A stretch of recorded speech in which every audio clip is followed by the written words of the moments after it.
जोडून आहे. आता हे सगळे आम्ही घेऊन आलो, ठीक आहे.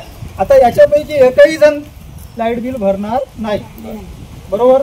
आणि यांचे इलेक्ट्रिक मीटर तुम्ही कापासाठी आले तर मग आम्ही का करत आहे अधिकारायचं मग मागच्या वाणी करतो खंब्यावर चढून उत्तर म्हणलं हे मेरी प्रॉपर्टी तेरी प्रॉपर्टी खंब्यावर चढून उत्तर म्हणलं हे मेरी प्रॉपर्टी. तुमचे कर्मचारी जर कोणाच्या मीटर कापासाठी आले त्याचे तंगडे तोडल्याशिवाय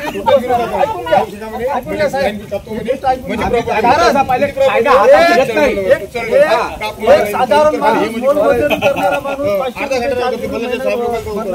काम करणारा रोजीनं माणूस 12-15 जर हजार रुपये जर इलेक्ट्रिक बिल भरल तर त्याला फाशी लावायची वेळ आहे.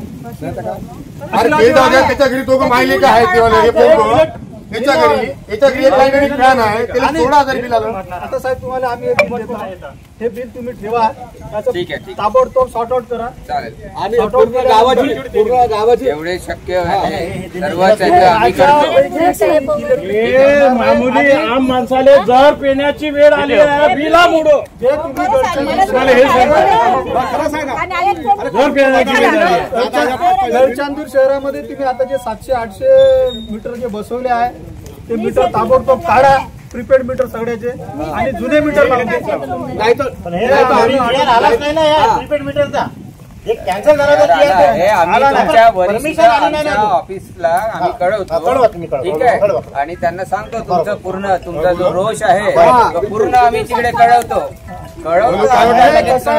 हे जीवन मरणाचा प्रश्न आहे, तुम्ही समजून घ्या. एक साधारण 15 लाईट नाही आहे, लाईट नाही आहे, बिल येते कसं मला हे सांगा तुम्ही. पुढच्या मीटर लाईटच नाही एकही एकाला 8 वर्षापासून वावरात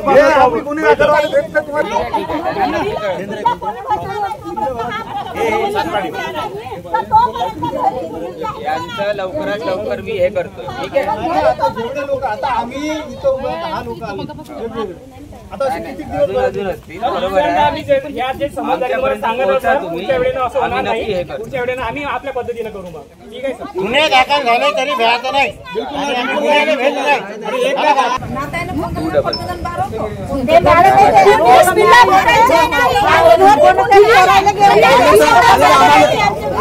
बिला भरायचे नाही. आम्हाला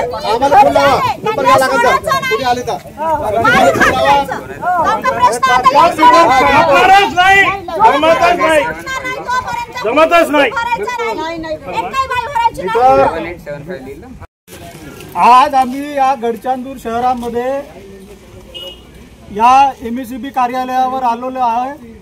इथे गडचांदूर मध्ये जवळपास 700 ते 800 मीटर हे प्रीपेड लावण्यात आलेले आहे. ज्याचं रीडिंग घ्यायला कुणी येत नाही त्या मीटरचं, ते ऑटोमॅटिक रीडिंग घेतल्या जाते. यांच्या ऑफिसमध्ये ते रीडिंग येते असं यांचं म्हणणं आहे. तर आज आपण पाहतो की इथे सर्वसाधारण मोलमजुरी करणारे जे लोक आहे त्यांचं बिल जर आपण पाहिलं, ज्या लोकांचं बिल 2024 मध्ये 50 युनिट येत होतं त्यांचं आज 2025 मध्ये याच महिन्यामध्ये ऑगस्टमध्ये 200 ते 250 युनिट येत आहे. ज्यांचं 200 युनिट येत होतं त्यांचं 600-700 युनिट येत आहे. त्यांचं 100. आम्हाला असा काही इथं बिल पाहायला मिळाले की ज्यांचे 100 युनिट मागच्या वर्षी या महिन्यामध्ये जळले होते त्यांना 1000-1100 युनिटचं बिल या महिन्यामध्ये यांना पाठवलं. आता हे गरिबाची सरासर लूटमारी या कंपनी मार्फत चालवलेली आहे. आणि प्रीपेड मीटरला आम्ही आधी सुद्धा विरोध केला होता आणि काही लोकांनी विरोध केल्यानंतर ते बसवले नाही, ते ताबडतोब थांबवण्यात आले. परंतु जे लोक गरीब आहेत, ज्यांना कायद्याचा समज नाही आहे, अशा लोकांनी हे मीटर बसवण्यासाठी परवानगी दिली आणि ज्यांच्या घरामध्ये प्रीपेड मीटर लावण्यात आले त्या गरीब लोकांचं आज लूटमारी या कंपनी मार्फत केल्या जात आहे. तर म्हणून आम्ही सर्व काँग्रेसचं शिष्टमंडळ घेऊन या कार्यालयावर आलो. आमच्यासोबत वीज बिल भरणारे सगळे ग्राहक सुद्धा इथे उपस्थित आहे. इथे आल्यानंतर भरपूर अजून प्रकरणं आम्हाला मिळाले आणि या प्रकरणाचं जर निराकरण जर तुरंत झालेलं नाही, आत्ता आम्ही साहेबांशी बोललो, आम्हाला जर प्रीपेड मीटर लावून नाही दिले आणि या जे आम्ही आज इलेक्ट्रिक बिल जे घेऊन आलेलो आहे त्यांची सुधारणा करून यांचे बिल जर कमी नाही केले तर आम्ही यांना इथे या खुर्चीवर बसू देणार नाही. समोर येऊन पुढे आम्ही लवकरात लवकर या गडचांदूर शहरामध्ये आंदोलन या कंपनीवर लावू आणि मोठा मोर्चा घेऊन या कंपनीवर येऊ.